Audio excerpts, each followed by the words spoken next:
एक महात्मा थे, वो कुछ नहीं रखते थे अपने पास में। उस पर मनन चिंतन करने से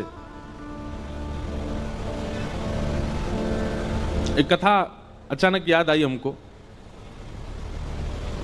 एक महात्मा थे, वो कुछ नहीं रखते थे अपने पास में, कभी किसी से कुछ लेते भी नहीं थे। हाँ, कोई भगवत वस्तु दे दे तो उसको संभाल लेते थे। किसी भक्त ने उनको गीता जी दे दी, महात्मा जी बड़े प्रसन्न हुए, गीता जी को उन्होंने स्वीकार कर लिया, रोज पढ़ते थे।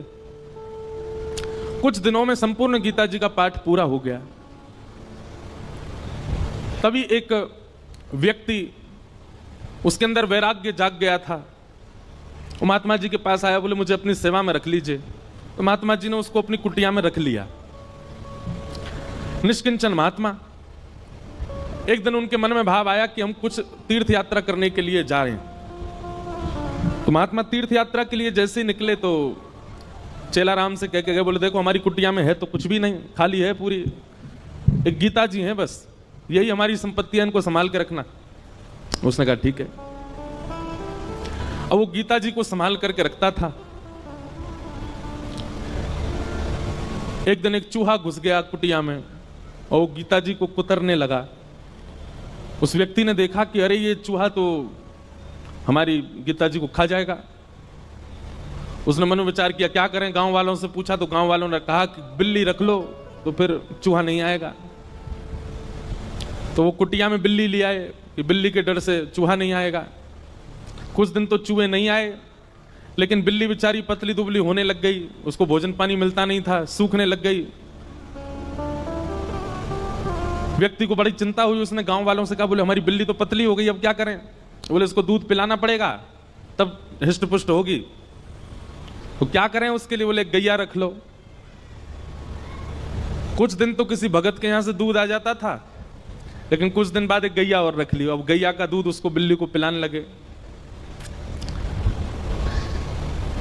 अब महाराज गैया पतली दुबली होने लग गई। अब बोले अब क्या करें? बोले इसके लिए तो भैया फिर एक जो है इसको चारा खिलाना पड़ेगा, इसको भूसा खिलाना पड़ेगा, इसकी सानी करनी पड़ेगी, तब जाकर के सब चलेगा।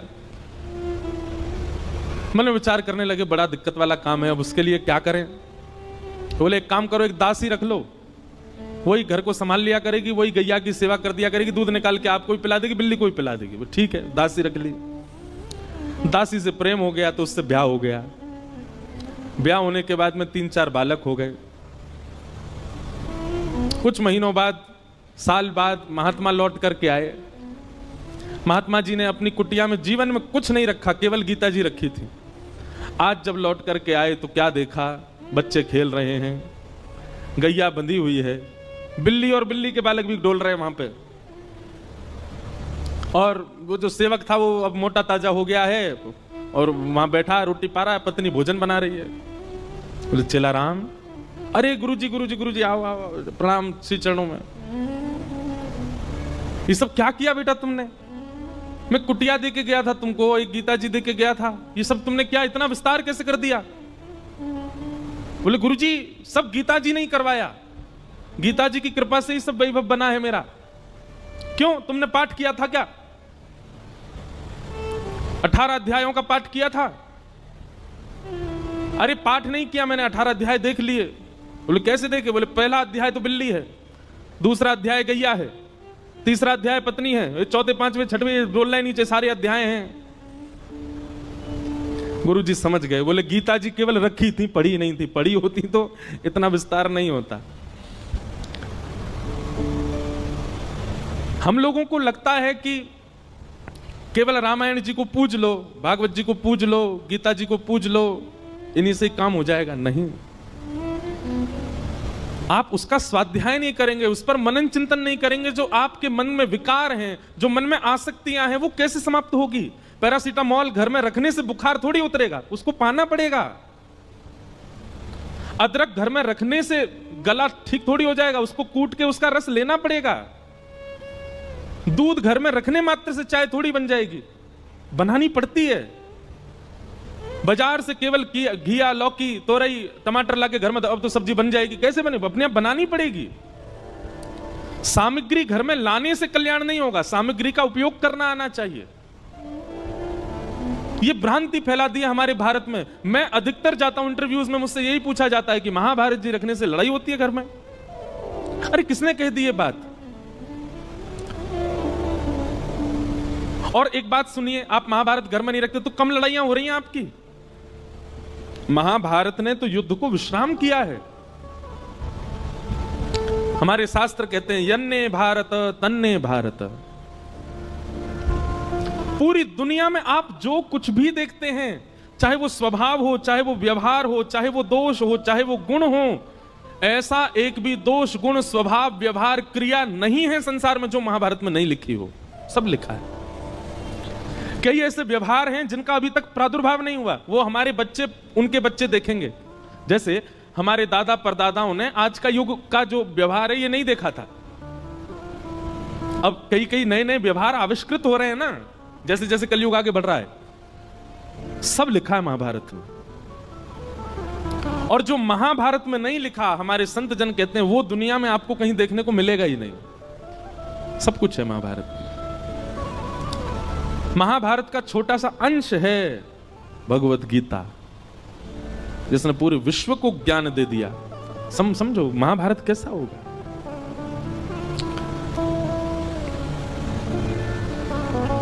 कल हम लोग द्रौपदी का प्रसंग सुन रहे थे। उत्तरा के बालक की रक्षा की वही बालक परीक्षित हुआ। हमारे पूज्य पिताजी महाराज के गुरुदेव भगवान अनंत श्री विभूषित श्री रामानुज प्रपन्नाचार्य गुरु जी महाराज, हमारे दादा गुरु, उन्होंने भागवत जी के कई विषयों पर छोटे छोटी किताबें लिखी हैं। वो कहीं प्रकाशित नहीं है, हमारे घर में ही रखी हैं बस। तो कभी कभी मैं देखने का अवसर मिलता है तो मैं उसमें भाव देखता हूं गुरु जी के। तो वहां गुरु जी एक बात को संकेतित करते हैं कि भगवान ने उत्तरा के बालक की रक्षा क्यों की। अच्छा, भगवान बाहर खड़े खड़े भी ब्रह्मास्त्र को नष्ट कर सकते थे, लेकिन ठाकुर जी गर्भ में क्यों गए? गर्भ में जाकर के उस बालक की रक्षा क्यों की? ब्रह्मास्त्र चलाया था ना उत्तरा के बालक पर, बाहर से ही देख देते ब्रह्मास्त्र नष्ट हो जाता।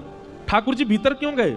और वो भी उस गर्भ में गए जिस गर्भ में न जाना पड़े। इसके लिए सारे वेद वेदांत और उपनिषद कहते हैं, सारे पुराण यही तो कहते हैं ऐसे कर्म करो कभी गर्भ में ना आना पड़े। भगवान खुद चटपट घुस गए भीतर रक्षा के लिए। तब हमारे गुरुदेव भगवान कहते हैं, बोले सामान्य बालक होता तो ठाकुर जी बाहर से ही ब्रह्मास्त्र नष्ट कर देते। लेकिन ठाकुर जी ने जब उस परीक्षित के पूरे भविष्य का चिंतन किया तो मन में विचार आया, ओहो ये तो भविष्य में चल करके हमारी कथा का श्रोता बनेगा, क्यों ना ऐसे बालक को गर्भ में दर्शन दिया जाए। इसलिए ठाकुर जी गर्भ में गए।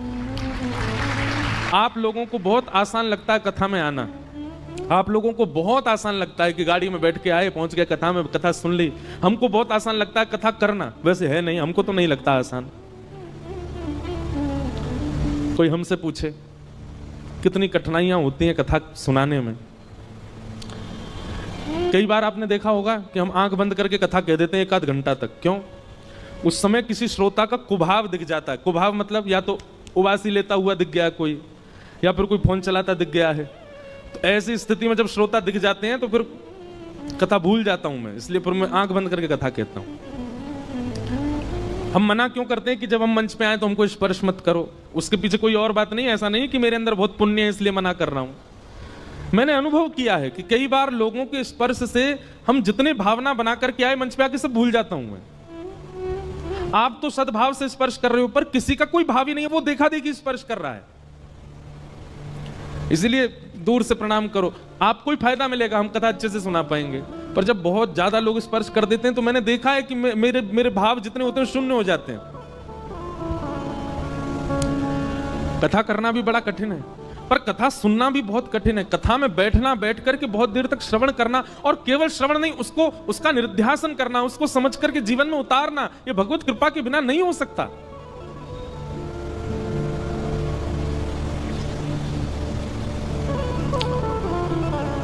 कथा का श्रोता होना सामान्य बात नहीं है। निश्चित ही ये बात आप लिख लीजिएगा, प्रमाणित है। अगर कोई व्यक्ति अपने जीवन में कथा से लगाव करता है, कथा श्रवण कर रहा है, उसने कभी ना कभी ठाकुर जी को देखा है, उसने दर्शन किया है ठाकुर जी का, इसीलिए उसकी रुचि बढ़ रही है।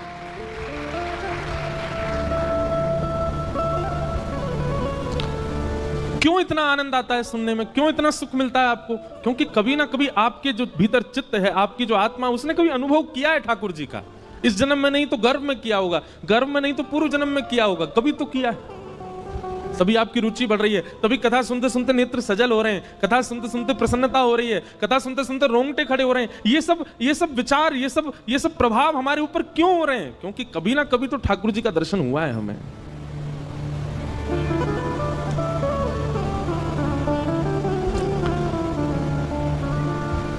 कुंती ने भगवान की स्तुति गाई, तत्पश्चात भीष्म पितामह ने भगवान की स्तुति गाई, और फिर भगवान द्वारिका प्रस्थान कर गए। उत्तरा के गर्भ के बालक ने जन्म लिया, और कुछ वर्ष बाद जब भगवान अपनी लीला पूरी करके चले गए, तब पांडवों ने उस बालक को राज्य गद्दी पर बिठा दिया, और पांडव भी स्वर्गारोहण को चले गए।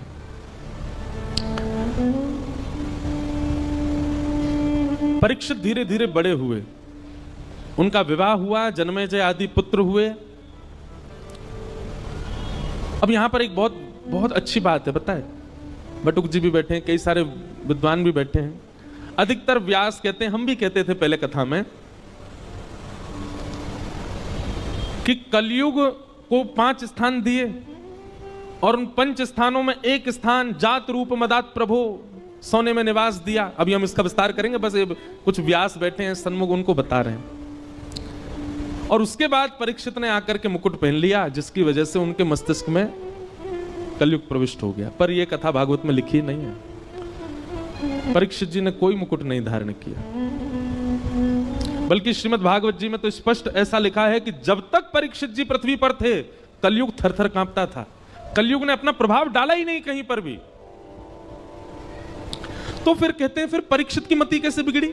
उन्होंने एक संत का अपमान कैसे कर दिया? तो यहां भाव बताया गया, क्षुधा, भूख। इतनी भूख लगी थी उनको, इतनी प्यास लगी थी कि भोजन और प्यास का मारा व्यक्ति कुछ भी कर सकता है।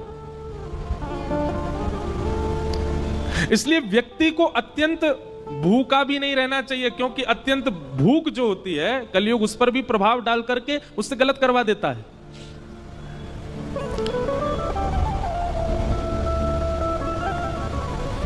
दो लोगों को भगवान नहीं मिलते। कौन दो लोग? बहुत खाने वाला और बहुत सोने वाला। पहला, जो बहुत खाता होगा और बहुत ज्यादा ही सोता होगा, समय से ज्यादा सोता है। अच्छा देखो, एक हमारे जैसे सोने वाले हैं। हमारे जैसे सोने वाले मतलब जिनकी 4-4, 5-5, 6-6 महीना की नींद बकाया है। कभी कभी नींद आती है तो खूब देर तक सो लेते हैं, पर कभी कभी सो पाते हम। लेकिन एक व्यक्ति करता धरता कुछ नहीं है, पूरे दिन पड़ा रहता है बस, फिर भी उसको इतनी नींद आती है कि रात में सोता है, सवेरे उठता है 10-11 बजे। काम नहीं करता, कहीं बाहर जाने का उसका काम नहीं, घर में पड़ा रहेगा पूरे दिन, और फिर भी उसको इतनी नींद आती है कि 7-8 घंटे सोता है। ऐसे व्यक्ति को ठाकुर जी नहीं मिलते, जो पारिश्रमिक नहीं है, परिश्रमी नहीं है, और फिर भी सोता है। और दूसरा, बहुत खाने वाला। इसमें भी यही बात आएगी, जो बहुत परिश्रम नहीं करता है लेकिन खाता बहुत है, बहुत खाता है, अधिक मात्रा, भूख से अधिक खाता है। ऐसे व्यक्ति को ठाकुर जी नहीं मिलेंगे। पहला व्यक्ति बहुत सोने वाला, बहुत खाने वाला। और दूसरा व्यक्ति बहुत कम सोने वाला और बहुत ही कम खाने वाला, उसको भी ठाकुर जी नहीं मिलते। क्यों? इसके प्रति ठाकुर जी विचार, पहले वाले के प्रति तो विचार करते हैं, ये मेरी थाली खा जाएगा, और ये सोता ही रहेगा, मोते कब खेलेगा, मेरे संग कब रहेगा, इसलिए ठाकुर जी उसको नहीं मिलते। और दूसरे वाले के प्रति ठाकुर जी विचार करते हैं, जे खुद ना खावे मुंह का खवावे को, ये खुद ही भूखो रहे मुंह का खवावे को। और दूसरी बात ठाकुर जी सोचते हैं, खुद सोवे ना है मुंह भी ना सुन देगो, पूरे दिन जगो रहे तो मुंह परेशान करेगो। हमारे ब्रज के संत कहते हैं, बहुत कम खाना और बहुत कम सोना, बहुत ज्यादा खाना और बहुत ज्यादा सोना, दोनों ही भगवत मिलन में बाधा हैं। मध्यस्थ रहो, मध्यम रहो। अब आप कहोगे ये मध्यस्थ कैसे पता चले, मध्यम कैसे पता चले? निद्रा कैसी हो? इतनी निद्रा हो जाए कि पूरे दिन फिर भले ही लेटने को भी ना मिले तो भी काम चल जाए, इतनी निद्रा लेने वाला व्यक्ति, और पूरे दिन फिर परिश्रम कर सके, ठाकुर जी से मिलने के लिए परिपक्व है। और इतना भोजन करे कि उससे आलस्य ना आवे, ऐसा व्यक्ति भी ठाकुर जी से मिलने के लिए परिपक्व है। अपच ना हो, इतना भोजन करे बस, ऐसा व्यक्ति भी ठाकुर। और भैया कछु तो खुद भी अपने आप भी समझ जाए करो, जीवन में कितना सोना चाहिए, कितना खाना चाहिए, इसका थोड़ी व्यवस्था बनाओ और उस अनुसार ठाकुर जी के मिलन के लिए चलो। तो परीक्षित जी महाराज एक दिन विचरण कर रहे थे और विचरण करते हुए उनको कलयुग मिला, जो कि वृषभ यानी कि धर्म के 3 पैर काट चुका था, चौथा पैर काट रहा था। धर्म के 4 चरण हैं, सत्य, दान, दया और पवित्रता। कलयुग में केवल 1 पैर बचा है धर्म का, वो है सत्य। दान, दया और पवित्रता तो खत्म हो चुके हैं। कलयुग में दान नहीं करता व्यक्ति, दिखावा करता है। कलयुग में दया नहीं करता व्यक्ति, एहसान करता है। कलयुग में पवित्र नहीं रहता व्यक्ति, केवल पवित्रता का आडंबर करता है। थोड़ा बहुत यदि बचा है तो सत्य बचा है। सत्य भी बोलता नहीं है, सुनने के लिए सत्य चाहिए। दूसरे से भले ही झूठ बोले पर अपने लिए उसको सत्य चाहिए, इतना सत्य बचा है बस। और कलयुग उस चौथे पैर को भी काट रहा है, सत्य को। तभी परीक्षित जी महाराज पहुंच गए, कलयुग को पकड़ लिया, जान से मारने लगे, चरणों में गिर गया, महाराज मुझे स्थान दे दीजिए। तब 4 स्थान प्रदान किए, द्योतम, पानम, स्त्रिय, सोना, ये 4 स्थान पहले प्रदान किए।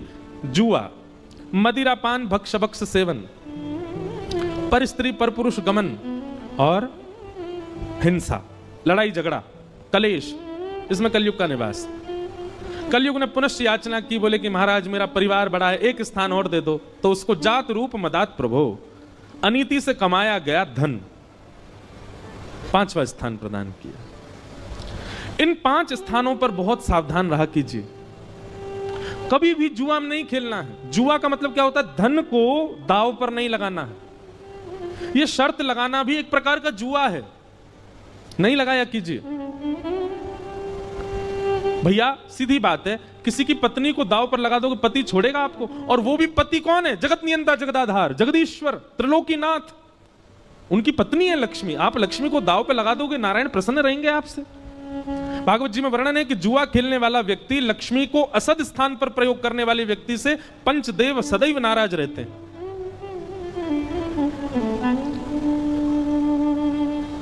कई बार हमने देखा कि जुआ खेलने वाले व्यक्ति प्रारंभिक स्थिति में बहुत धन कमा लेते हैं, बहुत ऐश्वर्य भोग लेते हैं, सब सुख संपत्ति होती है। एक बात याद रखिएगा बंधुओं, बहुत ध्यानपूर्वक सुनो। असद क्रिया करने वाला व्यक्ति, बहुत ध्यान से सुनिएगा, असद क्रिया करने वाला व्यक्ति दूषित क्रिया करने वाले व्यक्ति के लिए एक निधान बनाते हैं भगवान। क्या? जैसे भगवान दिखते हैं कि गलत कर रहा है, तो उसके इस जन्म के एवं उसके आगामी जितने जन्म हैं एवं पूर्व के जन्मों के जितने भी पुण्य हैं, जितने भी सुख हैं, जितनी भी समृद्धियां हैं, सब एक साथ ठाकुर जी उसको देकर के भुगवाते हैं। जल्दी इसका कोटा खत्म करो, जल्दी जल्दी इसको खवाओ। समझ में आई बात? थोड़ा और समझो। मान लीजिए कोई व्यक्ति है और वो गलत काम करता है, पाप करता है, वो सब क्रिया करता है जो वेद विरुद्ध है। ठाकुर जी एक आध बार तो प्रयास करते हैं कि सुधर जाए, लेकिन वो एक आध बार में भी जब नहीं सुधरता है तो ठाकुर जी कहते हैं ठीक है, तो अब इसका स्वभाव बन ही चुका है, इसको पाप करना ही है, इसको गलत करना ही है, तो फिर इसके जन्म में, इसके जीवन में जितने भी सुख समृद्धियां आने वाली हैं, एक संग सब इसके जीवन में दे दो। उसके पास धन भी आ जाएगा, उसके पास संपत्ति भी आ जाएगी, वो जो चाहेगा उसको मिलने लग जाएगा। लेकिन वो यह नहीं समझ पाता है कि मेरा खाता खत्म किया जा रहा है जल्दी जल्दी। एक साथ सब भुगवा करके फिर ठाकुर जी उसको ऐसा गिरते हैं, ऐसा गिरते हैं, जैसे उसका शून्य हो जाता है खाता, फिर वो जीवन में उठ नहीं पाता। इस जीवन में नहीं, कितने जन्मों तक नहीं उठ पाता। और भक्ति करने वाले के साथ उल्टा होता है। जैसे ठाकुर जी देखते हैं तिलक लगाने लग गया, कंठी पहनता है, माला जप करता है, नित्य हरिनाम संकीर्तन करता है, कथा श्रवण करता है, तो ठाकुर जी कहते हैं इसके जीवन में जितने दुख आने वाले हैं, इसके अनेक जन्मों में जितने दुख आने वाले, सब भुगवा के इसके सारे खाते खत्म करो दुख के। और एक साथ ठाकुर जी भुगवा भुगवा करके सब नष्ट कर देते हैं, शून्य कर देते हैं। और जैसे ही उसका खाता शून्य होता है, ठाकुर जी आकर के उसको हृदय से लगा लेते हैं। कभी कभी बंधुओं एक बात कहे हम, कभी कभी आप जो चाहते हो वो होने लग जाता है, सब कुछ बहुत अच्छा अच्छा चल रहा है, और इसके बदले में आप ये भी जानते हो कि आप पाप करते हो, आप वो सब क्रिया करते हो जो वेद विरुद्ध है, जो शास्त्र विरुद्ध है, और फिर भी आपके साथ सब कुछ अच्छा अच्छा होता है, तो संकेत समझ लेना खाता खत्म किया जा रहा है अच्छाई का। और जिस दिन कंठी माला पहनो, तिलक धारण करो, गुरु मंत्र ले लो, नाम जप करना प्रारंभ कर दो, तैयार हो जाना। अब ठाकुर जी हमारे बुराई के, हमारे जीवन के आने वाले दुखों के, कष्टों के, आर्तों के जितने भी विपत्तियां हैं सब अब भेजेंगे। हमको उसको निवृत्त करना, उससे नष्ट करना, उससे निकलना है, घबराना नहीं है। क्योंकि कई बार लोग मिलने आते हैं तो मुझसे कहते हैं कि वो देखो महाराज जी इतना पाप करता फिर भी उसके जीवन में इतनी प्रसन्नता। अरे आपको नहीं पता है, उसका खाता खत्म हो रहा है अच्छाइयों का।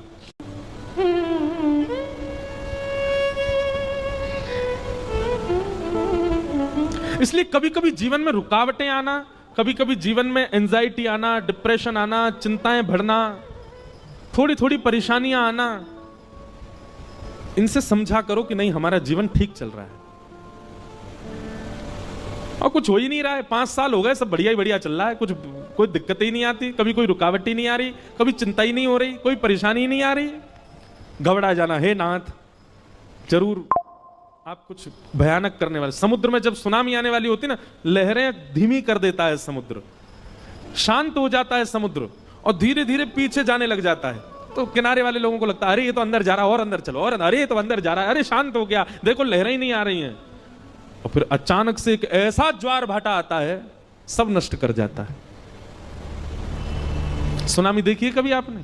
भोपाल में काय को आएगी सुनामी? समुद्र ही नहीं है। हमने सुनामी तो नहीं देखी, पर सुनामी के बाद का समय देखा। 2004 में आई थी भारत में, तो हम गए थे चेन्नई, छोटा सा था मैं।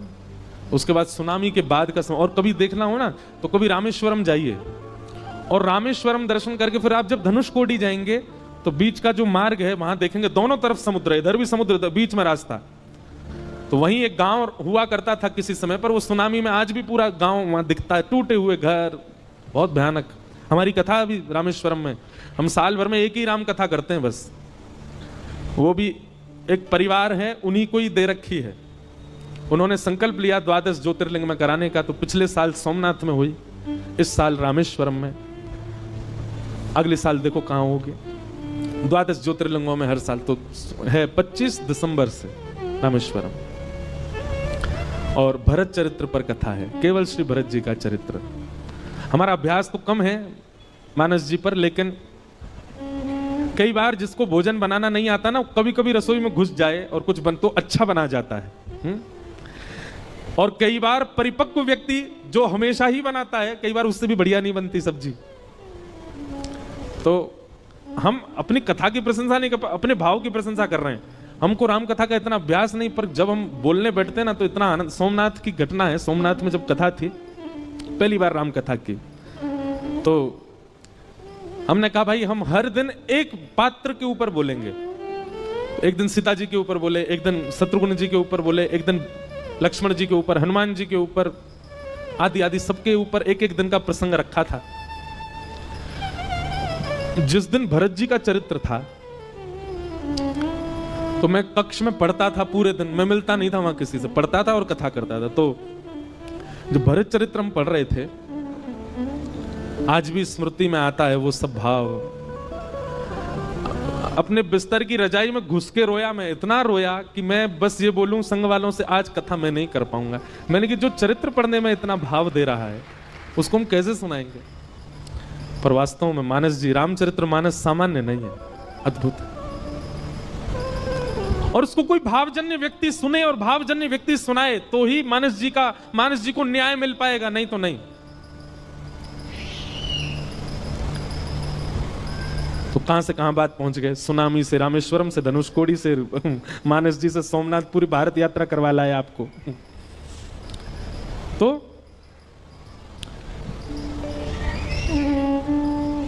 5 स्थान, द्यूतम, पानम, स्त्रिय, सोना और अनीति से कमाया गया धन। इन 5 स्थानों पर बहुत सावधान रहा कीजिए। धन को कभी भी गलत प्रयोग में मत लगाइए। धन का गलत प्रयोग क्या है? आपके धन देने से अगर किसी जीव की हिंसा हो रही है, वो गलत है। आपके धन देने से किसी के आत्मसम्मान पर बात जा रही है, किसी का परिवार नष्ट हो रहा है, वो गलत है। आपके धन देने से कोई व्यक्ति व्यसन की ओर अग्रसित हो रहा है, वो धन का गलत व्यय है।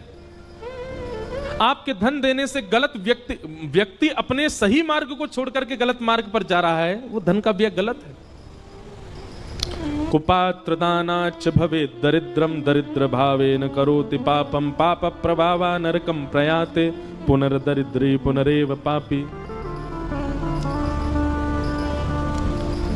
सोच विचार करके धन का व्यय किया कीजिए। दूसरा, पानम, मदिरा पान करना, भक्ष सेवन करना, जीव हिंसा करके खा जाना,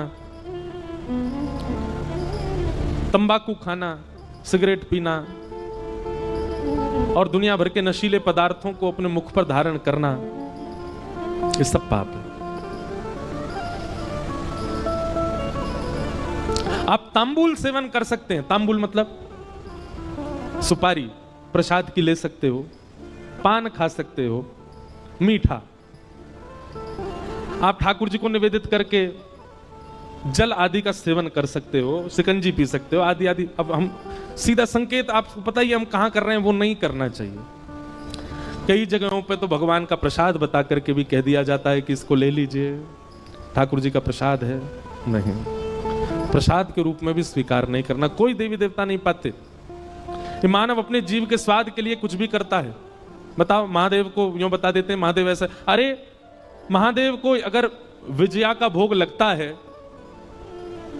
तो महादेव और भी तो बहुत कुछ भोग लगाते हैं, वो भी लगाओ।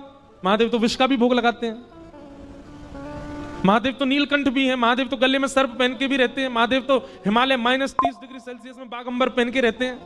वो सब करके दिखाओ ना जो महादेव और भी करते हैं।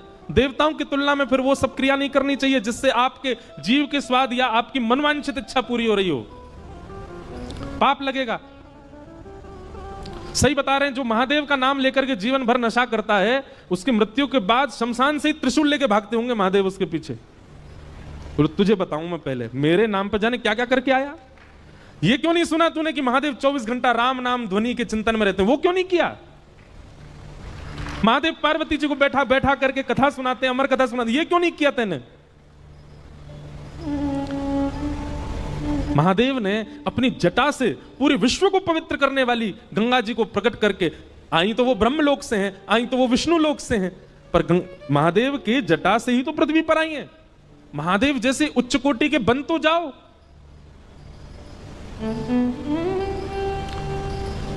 भैरव बाबा के नाम पे कुछ भी कर रहे हैं, देवियों के नाम पे वहां भोग लगता है, खा लो, ये कर, कुछ नहीं।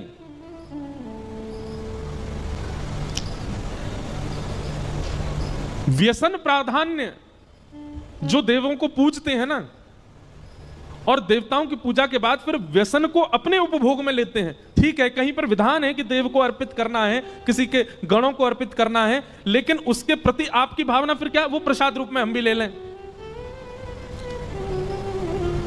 इसका परिणाम अच्छा नहीं होगा।